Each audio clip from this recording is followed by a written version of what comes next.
संभल में हिंसा के बाद जिस तरह से उपद्रवियों पर ताबड़तोड़ कार्रवाई हुई, उसके बाद इलाके में शांति तो है, लेकिन सियासत पूरी रफ्तार से चालू है।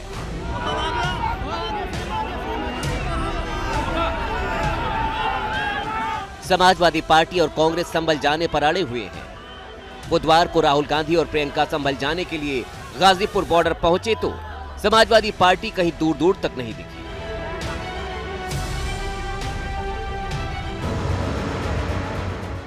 जिन राहुल अखिलेश की जोड़ी को दो लड़कों की जोड़ी कहा जाता था, क्या उनकी राहें जुदा हो गई हैं? समाजवादी पार्टी की नेता कह रहे हैं कि संसद में कांग्रेस ने संभल हिंसा का मुद्दा नहीं उठाया।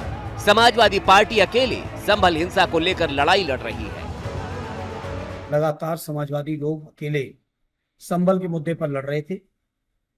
कांग्रेस के लोग अडानी जी के मुद्दे पर अलग से वो फाइट कर रहे थे। संभल को उन्होंने प्राथमिकता नहीं दी, ये सच है। पार्लियामेंट में उठा नहीं रहे, वहाँ जा रहे हैं। पुलिस तो वहाँ किसी को जाने ही नहीं देगी। लोग फॉर्मेलिटी कर रहे हैं।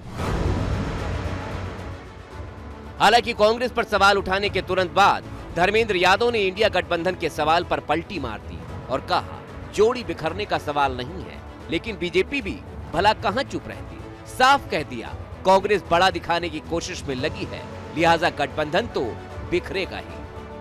जोड़ी बिखरने का सवाल नहीं, आप लोग केवल इसी निगाह में लगे हुए हैं और पता नहीं अपने स्वविवेक से लगे हैं या किसी के इशारे पे लगे हैं, तो आप लोग जाने।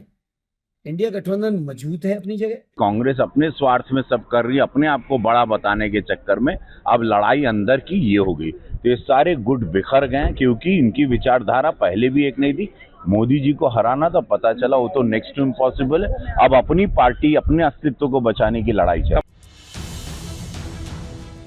एक तरफ जहां संभल में सियासत तेज है, तो वहीं सीएम योगी फुल एक्शन में हैं।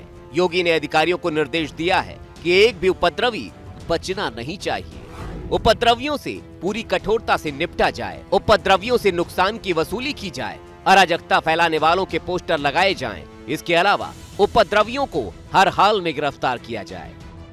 संभल हिंसा में शामिल कई उपद्रवियों के पोस्टर पहले भी जारी हो चुके हैं।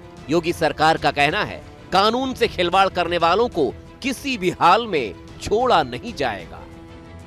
शांति व्यवस्था को चोट आघात पहुंचाने वालों को किसी भी कीमत पर हमारी सरकार बख्शने का काम नहीं करती है। इसी के दृष्टिगत पहले जब भी हम लोगों ने ये कानून बना रखा है कि यदि कोई सरकारी संपत्ति लोक संपत्ति को नुकसान पहुंचाने का काम करेगा तो उसकी भरपाई भी संबंधित दोषी व्यक्ति से करने का काम कराएंगे। संभल हिंसा में विदेशी कारतूसों के इस्तेमाल की बात सामने आ चुकी है। पुलिस पूरे मामले की तहकीकात में जुटी है। उपद्रवियों ने सरकारी संपत्ति को भी नुकसान पहुंचाया था और अब वसूली के लिए पोस्टर लगाने की तैयारी है। 1 करोड़ रुपए से ज्यादा का नुकसान विभिन्न रूप से हुआ है, जिसमें कई कारें जलाई गई है, ट्रांसफार्मर्स जलाए गए हैं। तो इन सब की वसूली जो है वो बिल्कुल उन्हीं उपद्रवियों से की जानी है। जाहिर है विपक्ष को सियासत दिख रही है तो योगी सरकार अमन चैन का दावा कर रही है। समाजवादी पार्टी और कांग्रेस भले ही एक होने का सुर अलाप रहे हों, लेकिन नेताओं की बयानबाजी कुछ अलग ही रणनीति का इशारा कर रही है।